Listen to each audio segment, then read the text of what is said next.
നമസ്കാരം. പ്രവാസി മലയാളിയിലേക്ക് സ്വാഗതം. തൊഴിൽ തേടിയെത്തിയ പ്രവാസികളെ പുറത്താക്കി ഒരു വശത്ത് സ്വദേശിവൽക്കരണം ശക്തമായി നടപ്പിലാക്കുകയാണ് സൗദി അറേബ്യ. എന്നാൽ തൊഴിൽ മേഖലയിൽ നിന്ന് പുറത്തു കടക്കുന്ന സൗദി പൗരന്മാരുടെ എണ്ണം നാൾക്കുനാൾ വർദ്ധിച്ചു വരികയാണെന്ന റിപ്പോർട്ടുകളാണ് പുറത്തുവരുന്നത്.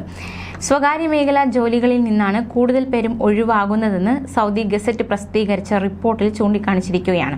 2022 വർഷത്തിന്റെ ആദ്യ പകുതിയിൽ ജോലി ഉപേക്ഷിച്ച സൗദികളുടെ ആകെ എണ്ണം 1,53,347 പുരുഷന്മാരും സ്ത്രീകളുമാണെന്നാണ് കണക്കുകൾ വ്യക്തമാക്കുന്നത്. കൂടുതൽ പേരും സ്വന്തം നിലയ്ക്ക് ജോലി രാജിവെച്ച് പോരുകയാണ് ഉണ്ടായതെന്നാണ് റിപ്പോർട്ട് വ്യക്തമാക്കുന്നത്. സൗദിയിൽ ജോലി ചെയ്യുന്ന 89,000 യുവാക്കളാണ് ഈ കാലയളവിൽ ജോലിയിൽ നിന്ന് രാജിവെച്ചൊഴിഞ്ഞത്. ജനറൽ ഓർഗനൈസേഷൻ ഫോർ സോഷ്യൽ ഇൻഷുറൻസിൽ രജിസ്റ്റർ ചെയ്ത മൊത്തം സൗദി ജീവനക്കാരുടെ 58% വരും ഇത്.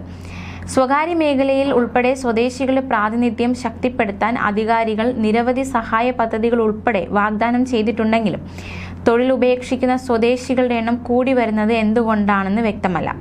സ്വന്തമായി രാജിവെക്കുന്ന സംഭവങ്ങൾ കഴിഞ്ഞാൽ തൊഴിൽ കരാറിന്റെ കാലാവധി അവസാനിച്ചതും കരാർ പുതുക്കാൻ തൊഴിലുടമ തയ്യാറാകാത്തതുമാണ് രണ്ടാമത്തെ കാരണം. ഇങ്ങനെ 15,000-ലേറെ സൗദി യുവാക്കൾക്ക് തൊഴിൽ നഷ്ടമായതായാണ് കണക്കുകൾ. ഇൻഷുറൻസ് പദ്ധതിയിൽ രജിസ്റ്റർ ചെയ്ത സൗദി ജീവനക്കാരുടെ 10% വരും ഇത്. മൂന്നാമത്തെ കാരണം പ്രൊബേഷൻ പരിശീലന കാലയളവിൽ കരാർ അവസാനിപ്പിച്ചതാണ്. ഏകദേശം 14,000 പേർക്ക് ഈ രീതിയിൽ തൊഴിൽ നഷ്ടമായിട്ടുണ്ട്. സ്ത്രീകളെ അപേക്ഷിച്ച് സ്വന്തം നിലയ്ക്ക് ജോലി ഉപേക്ഷിക്കുന്ന പുരുഷന്മാരുടെ എണ്ണം കൂടുതലാണ്.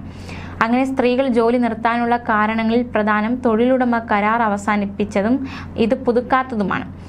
അതേസമയം തൊഴിൽ മേഖലകൾ ആകർഷകമല്ലാത്തതും ശമ്പളം പോരാത്തതുമൊക്കെയാണ് ജോലി രാജിവെക്കാനുള്ള പൊതുവായ കാരണങ്ങളായി നിരീക്ഷകർ വിലയിരുത്തുന്നത്. നേരത്തെ തന്നെ പ്രവാസികൾ ചെയ്തിരുന്ന ഒട്ടേറെ ജോലികൾ സ്വദേശിവൽക്കരണത്തിന് മുന്നോടിയായി സൗദികൾക്ക് മാത്രമാക്കി മനുഷ്യ വിഭവ സാമൂഹിക വികസന മന്ത്രാലയം തീരുമാനിച്ചിരുന്നു.